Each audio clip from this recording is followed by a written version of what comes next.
Hello, and welcome to History with me. Today, we are exploring King Tutankhamun in ancient Egypt.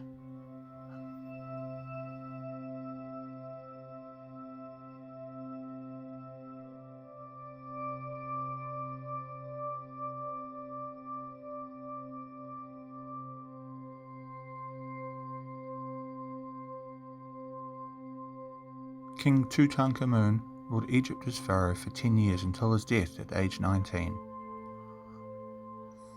Although his rule was notable for reversing the religious reforms of his father, Tut's legacy was barely negated by his successors. He was barely known in the modern world until 1922, when British archaeologist Howard Carter chiseled through a doorway and entered the boy pharaoh's tomb, which had remained sealed for more than 3,200 years. The tomb's vast hoard of artifacts and treasure, intended to accompany the king into the afterlife, revealed an incredible amount about royal life in ancient Egypt, and quickly made King Tut the world's most famous pharaoh.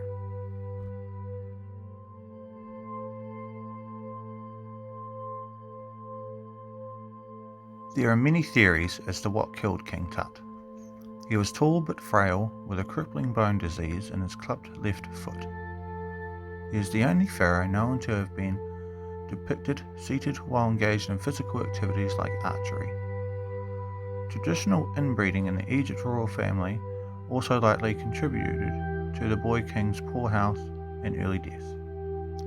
DNA tests published in 2010 revealed that Tut's parents were brother and sister, and that his wife was also his half-sister. Their only two daughters were stillborn.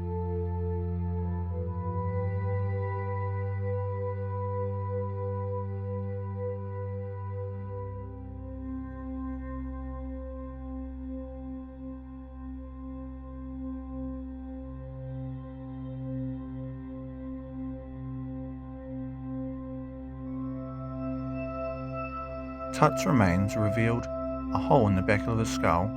Some historians had concluded that the young king was assassinated, but recent tests suggest that the hole was made during mummification. CT scans in 1995 showed that the king had an infected broken left leg, while DNA from his mummy revealed evidence of multiple malaria infections, all of which may have contributed to his early death.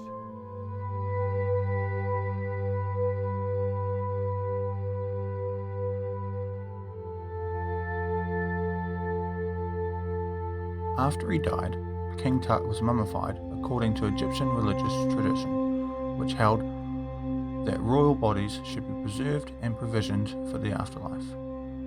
Embalmers removed his organs and wrapped him in resin-soaked bandages. A 24-pound solid gold portrait mask was placed over his head and shoulders, and he was laid in a series of nested containers.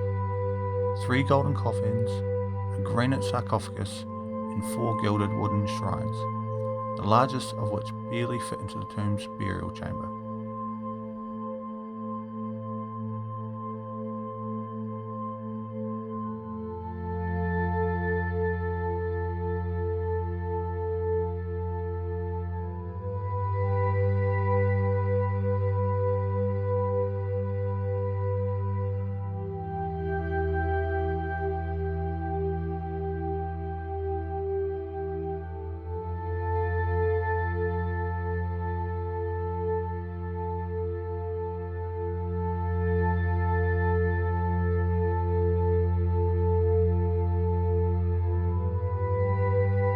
Because of his tomb's small size, historians suggest King Tut's death must have been unexpected and his burial rushed by A, who succeeded him as pharaoh. The tomb's antechambers were packed to the ceiling with more than 5,000 artifacts, including furniture, chariots, clothes, weapons, and 130 of the lame king's walking sticks.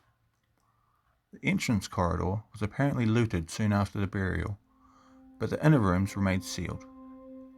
The pharaohs who followed Tut chose to ignore his reign, as despite his work restoring Amun, He was tainted by the connection to his father's religious upheavals.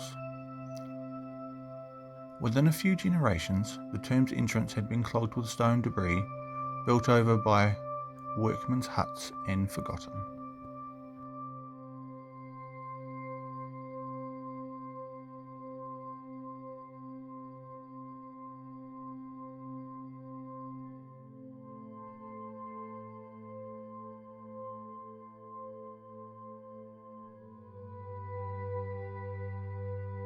By the time he discovered Tut's tomb in 1922, British archaeologist Howard Carter had been excavating Egyptian antiquities for 3 decades. At the time of the discovery, archaeologists believe that all the royal tombs in the Valley of the Kings, across the river from ancient Thebes, had already been cleared. Excitement about the new tomb, the most intact ever found, quickly spread worldwide. It took Carter and his team a whole decade to catalogue and empty the tomb.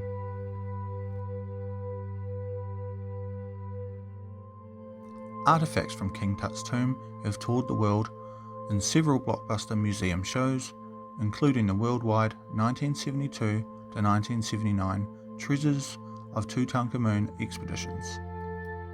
8 million visitors in 7 US cities viewed the exhibition of the golden burial mask and 50 other precious items from the tomb. Today, the most fragile artifacts, including the burial mask, no longer leave Egypt. Tut's mummy remains on display within the tomb in the Valley of the Kings in the KV62 chamber. His layered coffin's replaced with a climate-controlled glass box. His golden mask is on display at the Egyptian Museum in Cairo, but the Tutankhamun collection will eventually move to the Grand Egyptian Museum, or GEM, which opened in 2020. Thank you for joining me for today's episode of History with me. Join me next time to see where we next go in this journey through the ages.